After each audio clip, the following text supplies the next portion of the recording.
ঢাকার ২ সিটি কর্পোরেশনের সীমানা নির্ধারণ করে দ্রুত নির্বাচন করতে স্থানীয় সরকার মন্ত্রণালয়কে নির্দেশ দিয়েছিল আদালত। সেই আদেশের প্রায় ১.৫ বছর পর দক্ষিণ সিটির ৩টি ওয়ার্ড ৫৬, ৫৭ ও ৫৮-র সীমানা ঠিক করা হয়।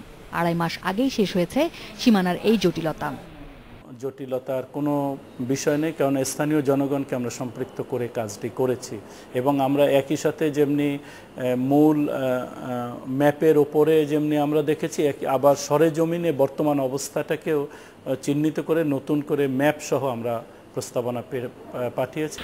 কার্যত আর কোনো বাধা থাকার কথা নয়, তারপরও যেন আটকে আছে কোথাও। কাগজে কলমে এখন বল স্থানীয় সরকার বিভাগের কোর্টে। তাদের দিক থেকে একটি ছাড়পত্র পেলেই এই নির্বাচন হতে পারেন। সীমানা ঠিক হওয়ার পরপরই স্থানীয় সরকার প্রতিমন্ত্রীর সাথে যোগাযোগ করা হলে তিনি বলেন এ বিষয়ে তিনি জানেন না কিছুই। ১ মাস পর আবারও যোগাযোগ করা হলে তিনি বলেন স্থানীয় সরকার সংক্রান্ত বিষয়ে তিনি কিছু জানেন না। স্থানীয় সরকার এটি দেখাশোনা করেন সম্পূর্ণভাবে সৈয়দ আশরাফুল ইসলাম সাহেব। আমি যেন সম্পূর্ণ বলতে পারবো না। আমার স্থানীয় সরকার বা পল্লী উন্নয়ন হলে আমি বলতে পারতাম। কানে আসে সেটুকু আমি জানি, যে এটা মামলা থাকার কারণেই এটি উনি করতে পারছেন না। মামলা নিষ্পত্তি হলে, হাইকোর্টের মামলা নিষ্পত্তি হলে তারপরে হয়তো আমরা একটা সিদ্ধান্তে বা উনি একটা সিদ্ধান্তে যেতে পারেন। মামলা নিষ্পত্তি হয়ে গিয়েছে না, মামলা ডিসি বললেও এটা হাইকোর্টে মনে হয় একটি মামলা এখনো পেন্ডিং আছে। সবশেষ ২০০২ সালের ২৫শে এপ্রিল অবিভক্ত ডিসিসি নির্বাচন হয়েছিল।